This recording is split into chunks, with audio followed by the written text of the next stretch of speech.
What's up, everybody? Welcome back to CrossFlix, where we talk about movies and TV across all different kinds of genres. I noticed I haven't been talking too much, if at all, on TV, so I'm going to do a couple episodes focusing on some TV shows.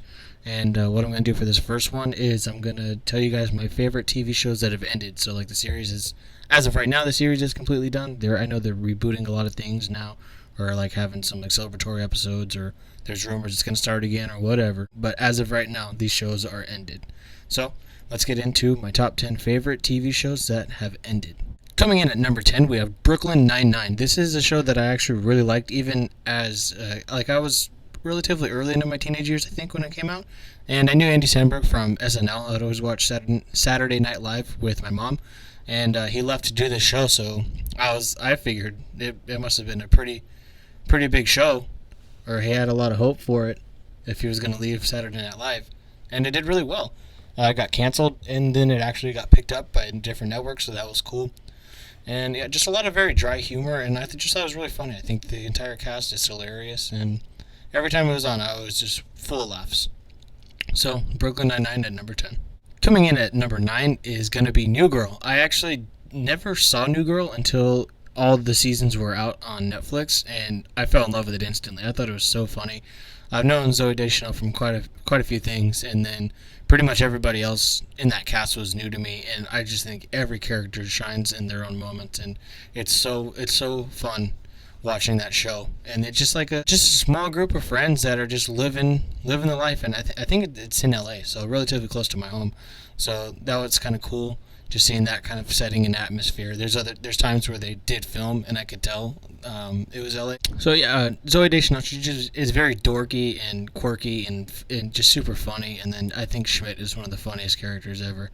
And then same thing with like Coach and Nick, as Schmidt would say. So, and then Winston's probably one of my favorite characters. He's so just like dry at times, but then like very animated at times, and he just goes back and forth, and it's so funny to watch this show. So New Girl's definitely one of my favorite ones, so that comes in at number 9. At number 8, we have Friends. I feel like Friends really changed the game for television. I mean, there's a lot of like good 80s comedies, but Friends, I don't know, something about it was just different. And I never like watched it week by week like my mom did, because I was too young to follow television at that point. But I've always loved it, and I've seen the show front to back so many times ever since it's been out on streaming services and stuff like that. So Friends definitely makes you want to move to New York and just have a small group of friends, and then just chill and go through life together and share experiences with them. So it's a really funny show. It has really deep moments at times too, which is kind of nice. And yeah, honestly, like I said before, I feel like it changed the game for comedy shows in general. A lot of shows take inspiration from it. So Friends comes in at number 8. Number 7 is The Fresh Prince of Bel Air. I really put Will Smith on the map. I haven't actually seen every single episode of the show, but every time I watch it, I'm just laughing constantly. And then I just feel like there's a lot of comedic genius behind it, and there's also super serious moments. And I just think Will Smith does a really good job at playing both of those sides, and it's a lot of fun to watch. And I still can't believe he has yet to win an Academy Award. So hopefully he wins it this year for King Richard, because he really deserves it, and the whole cast is great. Even when they would change cast for roles, it was still funny. It was still fun to watch, and I love watching it, just throwing it on when it's on HBO Max. So Fresh Prince at number 7. Number 6, we have Arrow. Arrow was a cool little like segue into a dark origin for like mainstream cable TV. It came out before Netflix was super big with their shows and things like that. And honestly, it was really cool. Most of the seasons was really cool. And then it kind of went off the rails a little bit when they started bringing in magic and stuff. But one thing that it did that was really cool was that it brought in like The Flash, and then it was the first time a show ever had a spin-off show, and then the spin-off show had spin-off shows, and it created a whole like little universe for kind of like how Marvel does for the movies, but they did this with DC for TV, and it was really cool to watch that. And a lot of that is a big thanks to Arrow. I think another show kind of paved the path for everything else, and I'll get into that show a little bit later. But Arrow's success was really what paved the way for a lot of these other shows to still be successful today. So Arrow comes in at number 6. Coming in at number 5, we have Parenthood. Parenthood is the show that my mom, dad, and sister kind of got me into. They had the first few seasons out on Netflix, and so they just started watching that randomly, and then they all liked it. And then just one day I happened to be sitting downstairs, and I got into it, and then from then we followed the show up until it ended with season 6, I believe. And it shows. Or I think what I like the most about it is that it's a big family. I don't come from a very big family, so it's really interesting to see that kind of a dynamic, and each like sub family within this big family has all their own issues, and they go deep into everybody's issues and everybody's problems, but also like all the good they bring out in each other and everything like that. But they also talk about real life experiences that could happen to anybody, and just it's a very relatable show, and it's really funny, it's really serious, and it's always a good time watching it. So Parenthood at number 5. Next up at number 4, we have Daredevil. I feel like this is one of the best superhero shows ever. It was very dark and gritty and rated R, and they didn't hold back. Netflix just let them have free reign to do whatever they wanted to do, pretty much, and it's just so good. And I love Charlie Cox as Daredevil. I mean, there hasn't been many live action ones, but he definitely is the best. But he also had good scripts, he had good writing, he had a good supporting cast. Not that the supporting cast in the movie was bad; it just things changed a lot from the movie to the TV show. And with being able to take a dark character like Daredevil and give him the proper treatment, the show became one of the best live action superhero shows that there probably ever will be. Rumors that they're going to have a season 4 coming out on Disney Plus. Hopefully, if that's true, Disney Plus lets them keep that same grittiness to it, because if not, it could really ruin the Daredevil franchise. But as of right now, the show is ended, and what is there is good, so give it a watch. Coming in at number 3 is the show that got a lot of love, but for whatever reason, HBO Max decided to cancel it, and it deserved a lot more. But this show is Lovecraft Country.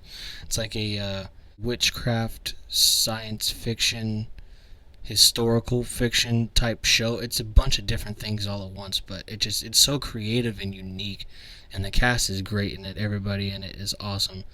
So if you can, or if you have HBO Max, give it a watch, because it'll capture your interest right away and it'll keep you hooked. So this show is definitely one of my favorites of all time.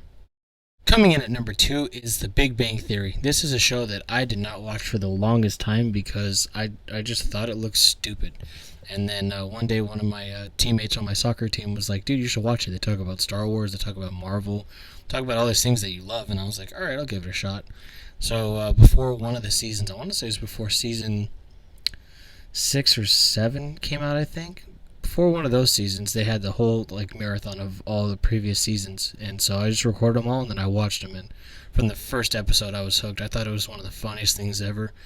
I don't think it necessarily had to go on for 12 seasons, but I mean, they could have made 12 more seasons and I wouldn't have complained about it. I love this show so much. It's so funny, and if you didn't want to give it a chance and you're into some of those like nerdy things, or you know somebody that talks about it nonstop like I do, you're gonna like it, because they make fun of it, but they also embrace it, and it's so funny. Definitely one of my favorite shows of all time. Alright, and here it is, the grand finale, the number 1, my favorite show of all time is Smallville. I love Smallville. Like many of these other shows, I grew up with it as a child. It took me all the way into my teen years, and it's some of the best content that's ever been put out on, as far as superhero shows go, but also as just TV in general. What I really did like about it was that it's Superman growing into Superman. So like Clark Kent and how he becomes Superman, and then just him growing into that was kind of like how I grew into the person that I was going to be. Everybody goes through changes in their life. Everybody goes through their ups and downs, and they go through that in the show as well. And on top of that, I just think the whole cast, I think, is perfect. Erica Durant is probably my favorite Lois Lane. Michael Rosenbaum is probably my favorite Lex Luthor. Annette O'Toole and John Schneider as Ma and Pa Kent, they were great. That one episode of Pa Kent kills me every time. If you've seen it, you know what it is.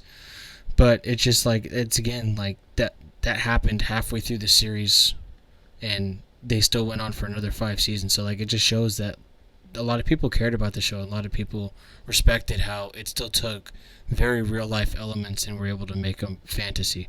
So, and then of course I'm not going to forget Tom Welling as Clark Kent, Superman.